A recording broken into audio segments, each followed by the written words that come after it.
ദേശീയ ഗാനം. ദേശീയ ഗാനത്തെക്കുറിച്ചുള്ള പഠനമാണ് ആന്തമെറ്റോളജി.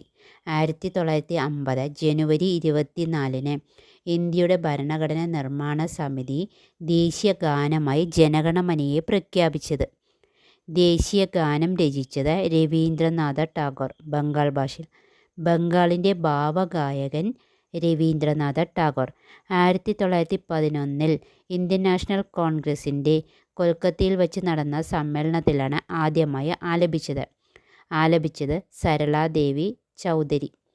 1912 തത്വബോധിനി പത്രികയിലാണ് ആദ്യമായി പ്രസിദ്ധീകരിച്ചു വരുന്നത്. 1911 ഇന്ത്യൻ നാഷണൽ കോൺഗ്രസിൻ്റെ കൊൽക്കത്തയിൽ വച്ച് നടന്ന സമ്മേളനത്തിൻ്റെ അധ്യക്ഷൻ BN ധർ. ഭാരത ഭാഗ്യവിധാത എന്ന ശീർഷകത്തിൽ ആദ്യമായി പ്രസിദ്ധീകരിച്ചപ്പോൾ 5 ഖണ്ഡികയാണ് ഉണ്ടായിരുന്നത്. ഇതിൽ ആദ്യ ഖണ്ഡിക മാത്രമാണ് നമ്മൾ ഉപയോഗിക്കുന്നത്. ജനഗണമനയുടെ ഇംഗ്ലീഷ് പരിഭാഷ morning song of India.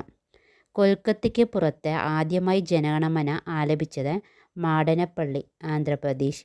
ജനഗണമനയുടെ Hindi പരിഭാഷ നിർവഹിച്ചിരിക്കുന്നത് ആബിദ് അലി. മലയാളത്തിലേക്ക് കുറ്റിപ്പുറത്ത് കേശവൻ നായർ. ചിട്ടപ്പെടുത്തിയിരിക്കുന്നത് ശങ്കരാഭരണത്തിൽ. സംഗീതം നൽകിയിരിക്കുന്നത് ക്യാപ്റ്റൻ റാം സിംഗ് താക്കൂർ. നിങ്ങൾക്ക് ഈ വീഡിയോ ഇഷ്ടമായെങ്കിൽ ലൈക്ക് ചെയ്യുക, സബ്സ്ക്രൈബ് ചെയ്യുക. Okay, thank you.